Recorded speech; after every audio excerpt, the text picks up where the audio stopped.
Hello नमस्कार, मी शीतल आदर्श केकमध्ये तुमचं मनापासून स्वागत करते। आज आपण बघणार आहोत थीम केक आणि हा आहे चॉकलेट ट्रफल केक 1 kgचा। यासाठी मी 7 इंचचा टीन वापरला आणि 360 ग्रॅम प्रीमिक्स घेतलेलं होतं। तर आता 1 किलोचा आपण चॉकलेट ट्रफल बनवून घेतला आणि थीम केक बनवण्यासाठी पायपिंग बॅगमध्ये बघा मी निऑन ब्राईट ग्रीन कलरची क्रीम तयार करून घेतलेली होती आणि याला आपल्याला फिनिशिंग करून घ्यायची आहे, कारण की हा थीम केक होता आणि तो कुठला तर बेन 10 ची थीम आज आपण बघणार आहोत। तर काही थोडंसं फॉन्डन वर्क आहे, काही कटआउट आहेत, ते आता कसे अप्लाय करायचे आणि फॉन्डन अप्लाय करताना काय आपण फॉलो केलं पाहिजे हे सर्व डिटेल माहिती आजच्या व्हिडिओमध्ये मी तुम्हाला सांगणार आहे। तर आता पहिला टॉप पोर्शन आहे केकचा, तो त्यांनी मी फिनिशिंग करून घेतलेला आहे आणि बाजूचीही आपल्याला आता स्क्रॅपरने फिनिशिंग करून घ्यायची आहे।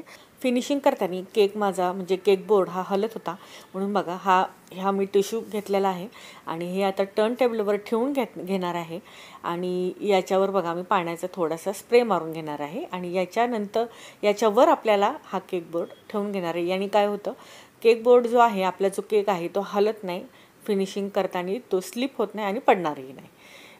तर बघा अशा पद्धतीने आता मी केक बोर्ड ठेवून घेतला, स्क्रॅपरने आपण आता व्यवस्थित फिनिशिंग करून घेऊया। आता क्रीम जर आपण व्यवस्थित बीट केली तर फिनिशिंगसुद्धा व्यवस्थितच होते। बघा क्रीम जर ड्राय बीट केली तर क्रीम फिनिशिंगसुद्धा थोडीशी अशी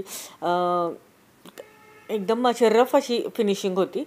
स्मूथ क्रीम बीट केली की फिनिशिंग ही स्मूथ अशी होती।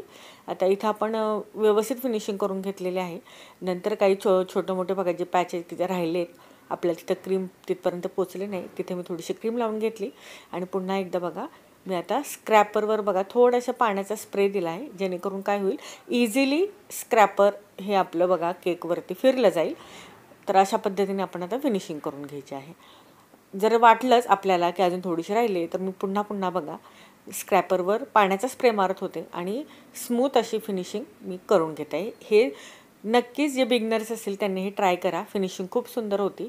फिनिशिंग करता करता जर क्रीम ड्राय वाटायला लागली तर थोडासा स्क्रॅपरवर पाण्याचा स्प्रे मारायचा आणि नंतर स्क्रॅपर केकवरती फिरवून घ्यायचं।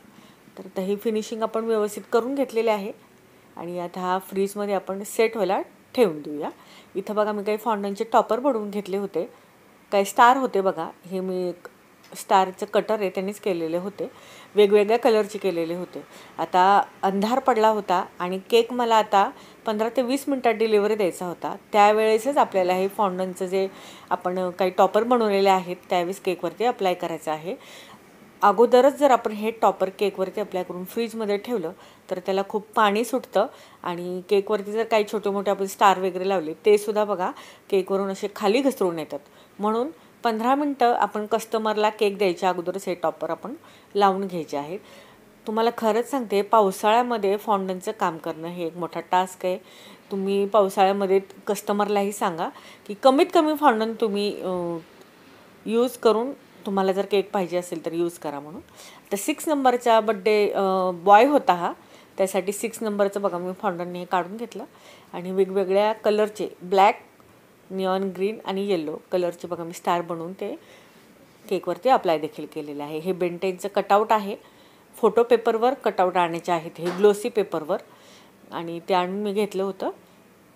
आणि काय बघा त्याच्या बाजूला मी 2 स्टार देखील लावून घेतले होते ब्लॅक कलरमधून। आणि आता बेन 10चं बघा हा हे पिक्चर हे देखील मी आता केकवरती अप्लाय करून घेत आहे। आता सगळं फॉन्डन वर्क कटआउट आपण केकवरती अप्लाय करून घेतलेलं आहे। आता इथं फक्त हॅपी बर्थडेचं टाक आपण लावून घ्यायचं आहे आणि नंतर 10 मिनटामध्ये आपण हा केक कस्टमरला द्यायचा आहे।